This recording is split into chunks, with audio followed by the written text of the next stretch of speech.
Blue,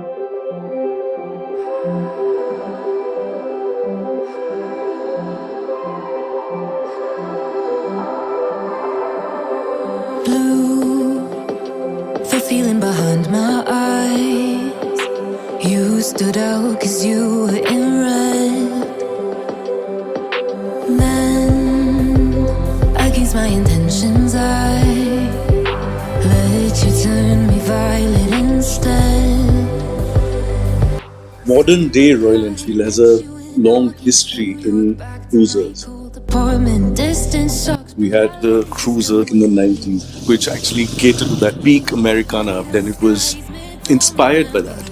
But subsequently what happened was we learned a lot about our consumers, what they actually use, what they like, what they don't. And then that idea evolved into the Lightning and then the Thunderbird. They're all a sort of a cruiser, which is not a full thoroughbred cruiser, but it actually gave more and more experience to us about what consumer is wanting for a long distance ride. Royal Enfield have got a rich heritage in this space. So the idea for doing a large capacity cruiser at the Super Meteor was really always there. In fact, ever since we came out with the Meteor 350, the demand for a larger cruiser has been quite obvious.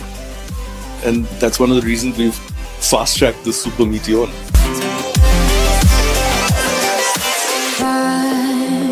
At the festival that we met at, where you were just a face in a crowd, and now I can't imagine me with anybody else. So the Super Meteor project started at the same time as the Twins. We always knew we wanted a range of motorcycles. Obviously the GT and the Interceptor came first. What the success of the 650s really did, I think, is make all of us realize in the big, wide Royal Enfield ecosystem within the company and without, that people are looking for a Royal Enfield take on different genres, different platforms, and that became very interesting for us. So the 650s, that opened our eyes to this possibility. As long as it's with you. It became clear this engine was, if not even better suited for this bike. It just works really well in this package.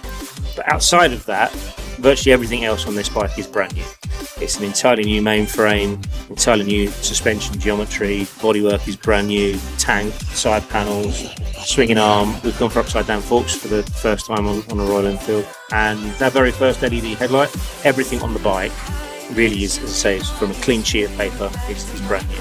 So when they kept cruising, Royal Enfield's incredible design and development, they were able to distill exactly which parts of Royal Enfield's DNA will really build on a certain version of motorcycle.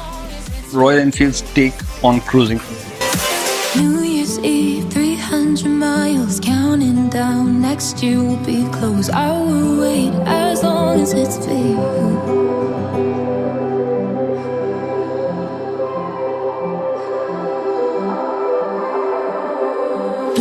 It should be simple, easy to handle. You think you can easily get on, it's not something that's intimidating at all. It should be very stylish. It is a very streamlined motorcycle. It's not what you'd expect a cruiser to be. That it should be a motorcycle which should be distinctly Royal Enfield. That very traditional Royal Enfield rising frame shape, that triangular toolbox. You jump on it, your hands fall in the right place, your feet fall in the right place, and straight away the bike is right. We've really pushed hard to make this bike an easy bike to ride, and that's a component of all of our bikes. Confidence is really important. You can't have fun if you're not happy. So making sure that was in this bike was really key. And it's been really quite an amazing journey. The fit and finish of the componentries which we will use, it should be of the highest level, which should actually set the benchmark across the globe. Then we put a lot of effort and energy behind all the little details, the details that you're going to touch, you're going to feel, you're going to look at.